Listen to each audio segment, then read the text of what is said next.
হুজুর, রমজান মাসের আমলগুলো কি? রমজান মাস হল রহমত, মাগফিরাত ও নাজাতের মাস। এই মাসে কিছু বিশেষ আমল আছে যেগুলো করলে অনেক বেশি সওয়াব পাওয়া যায়। হুজুর, সবচেয়ে গুরুত্বপূর্ণ আমল কোনটি? সবচেয়ে গুরুত্বপূর্ণ আমল হল রোজা রাখা। সুবহে সাদিক থেকে সূর্যাস্ত পর্যন্ত পানাহার ও খারাপ কাজ থেকে বিরত থাকা ফরজ। নামাজের ব্যাপারে কি করব? 5 ওয়াক্ত ফরজ নামাজ সময়মতো আদায় করতে হবে।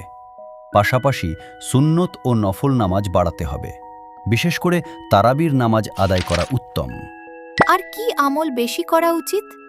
বেশি বেশি কুরআন তিলাওয়াত করা উচিত, কারণ এই মাসেই কুরআন নাজিল হয়েছে। এছাড়া দোয়া, ইস্তেগফার ও দুরুদ শরীফ বেশি বেশি পড়তে হবে। দান সৎকার গুরুত্ব আছে? অবশ্যই, রমজানে দান সদকার সওয়াব অনেক গুণ বাড়িয়ে দেওয়া হয়। গরিবদের সাহায্য করা এবং ইফতার করানো বড় নেক আমল। হুজুর, শেষ 10 দিনের বিশেষ আমল কি?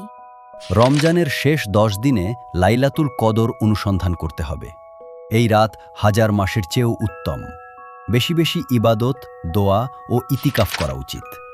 রমজান শুধু না খেয়ে থাকা নয়, এটি আত্মশুদ্ধির মাস। গীবত, মিথ্যা ও অন্যায় থেকে দূরে থাকুন। আল্লাহ আমাদের সবাইকে রমজানের আমলগুলো সুন্দরভাবে করার তৌফিক দান করুন। আমিন।